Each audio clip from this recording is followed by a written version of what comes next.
जय गुरुदेव। आज हम इस विषय पर बातचीत करेंगे कि परमात्मा कण कण में मौजूद है कि घट घट में मौजूद है। इसके बारे में थोड़ा विचार करेंगे। बहुत सारे लोग ये कहते हैं कि परमात्मा कण कण में, जर्रे जर्रे में, और बहुत सारे लोग कहते हैं परमात्मा घट में मौजूद।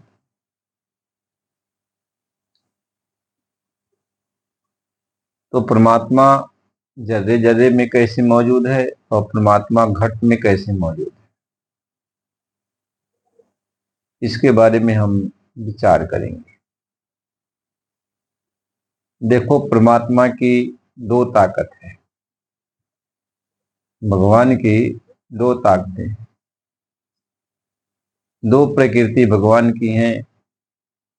एक परा प्रकृति है और एक अपरा प्रकृति है।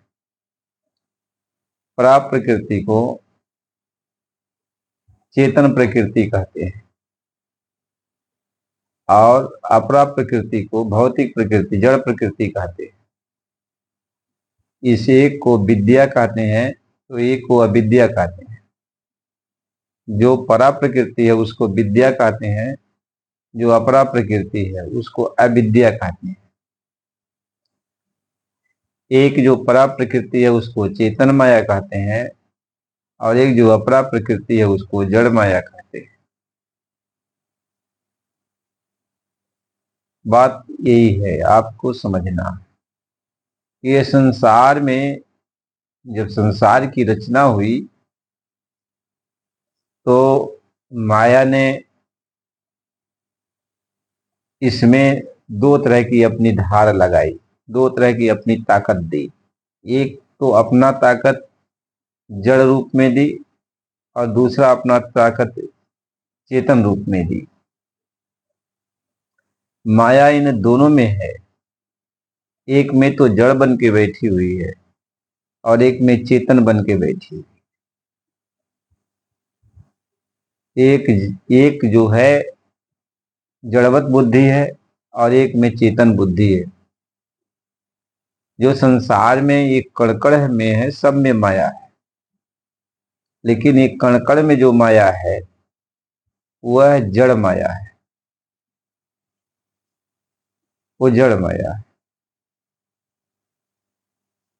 और इस जड़ माया के अंदर, जड़ माया को चेतन करने वाला, जैसे पूरा जड़ तो दिखाई पड़ गया, ये सब जड़ है, लेकिन जड़ को चेतन बनाने वाला वो चेतन माया,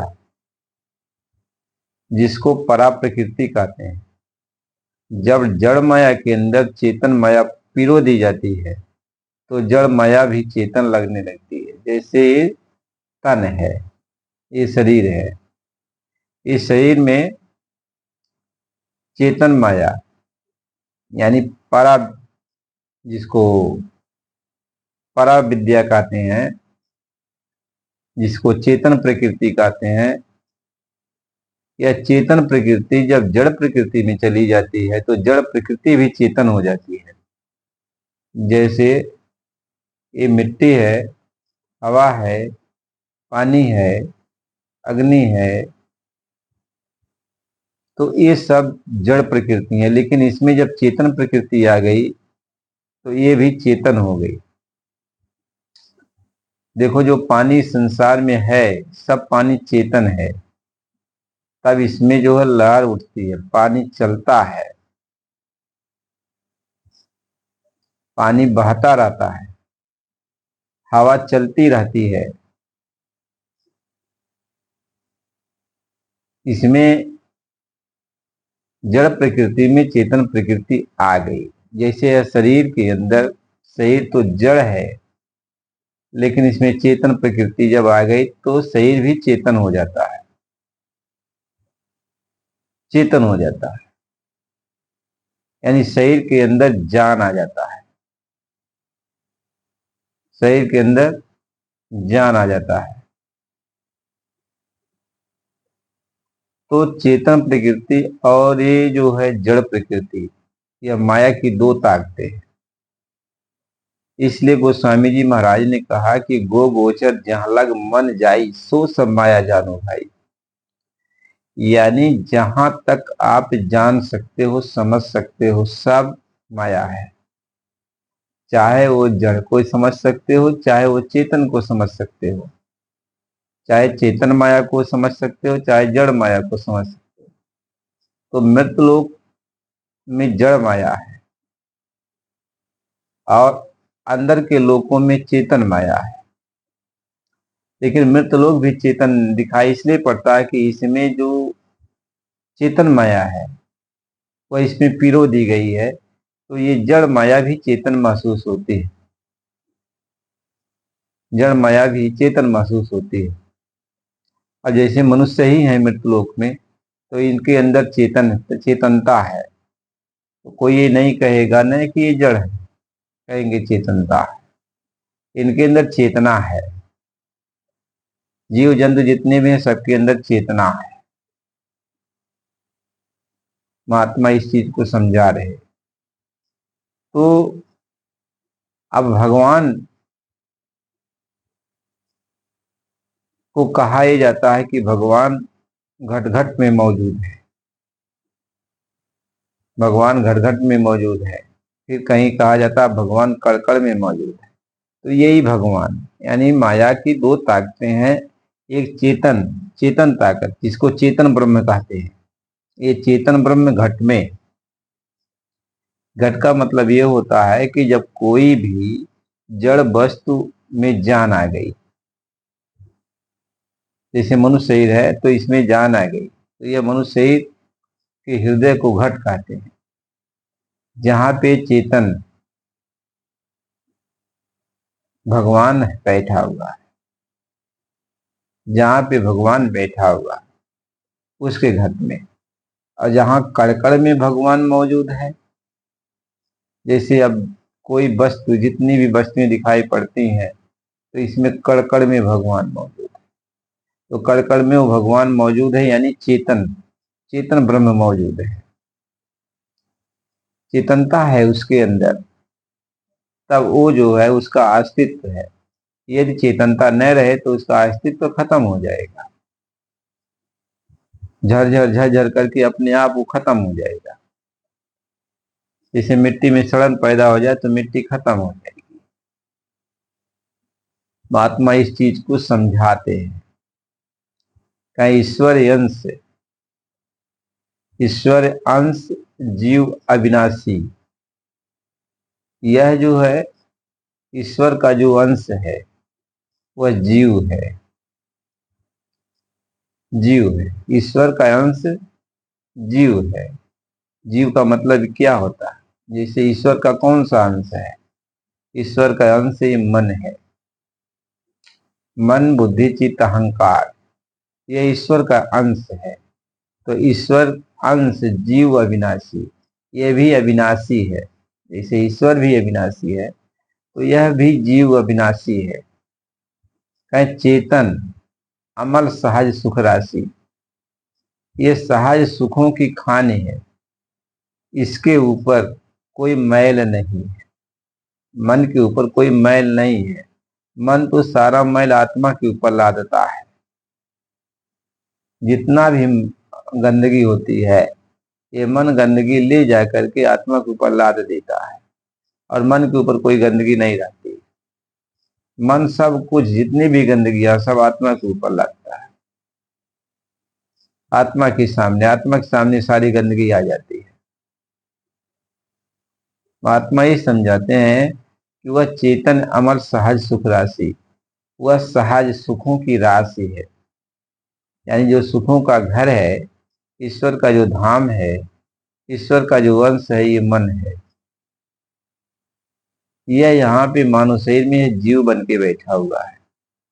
यही मन जब आगे चलेगा तो शिव बन जाएगा। यही मन आगे चलेगा तो ईश्वर बन जाएगा। और अपने भंडार में जाके ये मन जब समा जाएगा,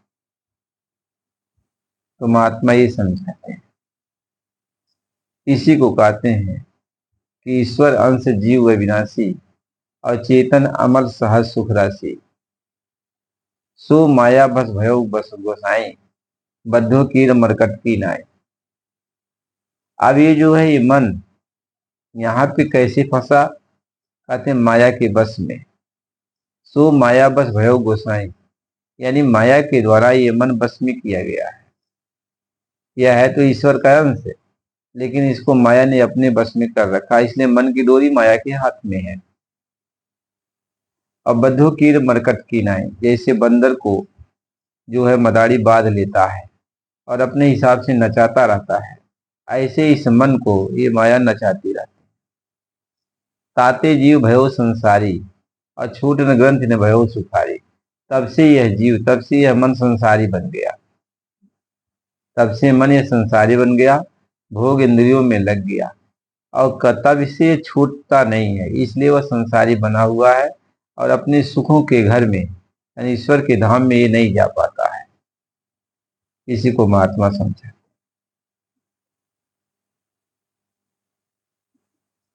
कहे छोरन ग्रंथ पावे जब कोई, तब यह जीव की तारत हुई।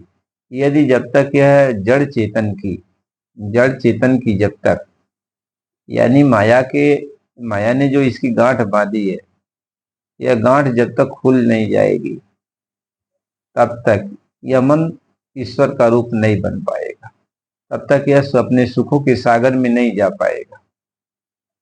इसलिए महात्मा समझाते हैं कि तब से जीव संसारी हो गया, ग्रंथ छूट नहीं पा रहा है, छुड़ा नहीं पा रहा है, गांठ जो बंध गई है छुड़ा नहीं पा रहा है। इसलिए संसार में, संसारी का मतलब होता है संसार में विचरण करता, संसार के भोग विलास में, संसार के सुख सुविधा ऐशो आराम में, संसार के हर चीजों में यह मन लगा रहता है, मन लगा रहता है, मन लगा रहता है। महात्मा इस चीज को समझाते हैं। लेकिन जहां तक आत्मा का सवाल है, आत्मा यहाँ अकर्ता के रूप में रहती है, आत्मा कुछ करती नहीं। आत्मा तो जिस जगह पर बैठी हुई है वहीं से बैठी ही रहती है। आत्मा न कुछ नहीं करती, XYZ कोई काम आत्मा नहीं करती, लेकिन आत्मा मन के इस फितरतबाजी को देखती रहती है। मन से इसका लगाव है, मन से इसका लगाव है, यानी मन को ये अपना समझती है। तो मन के द्वारा जो भी कर्म होता है तो आत्मा सोचती है कि इस कर्म को मैं कर रही हूँ। यही मैं के कारण यानी आत्मा के अंदर यह मैं का जो भाव आता है कि मैंने किया, मेरे द्वारा ये काम हुआ, तो यही कारण है कि आत्मा को बार बार जन्म और मरण के बंधन में आना पड़ता है, आना पड़ता है। तो आज का प्रकरण यही था कि जो है ईश्वर कण कण में मौजूद है कि घट घट में मौजूद है। तो घट घट में वो मालिक मौजूद है, घट घट में मालिक मौजूद है और घट घट में वो चेतन मालिक, चेतन माया भी मौजूद है। और बाहर जो कण कण में मौजूद है वह चेतन नहीं है, वह जो है जड़ माया है, जड़ माया वह भी ब्रह्म है। तो कण कण में भगवान मौजूद है तो उसको भी ब्रह्म कहते हैं, भगवान कहते हैं।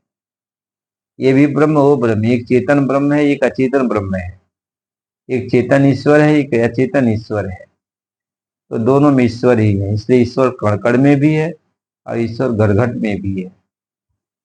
इसलिए प्रेमी भाई बंधु, इसके आगे का सत्संग आपको कल अगली वीडियो में मिलेगा, तो चैनल को लाइक सब्सक्राइब कीजिए। फिर अगला सत्संग आपको अगली वीडियो में मिलेगा। जय गुरुदेव।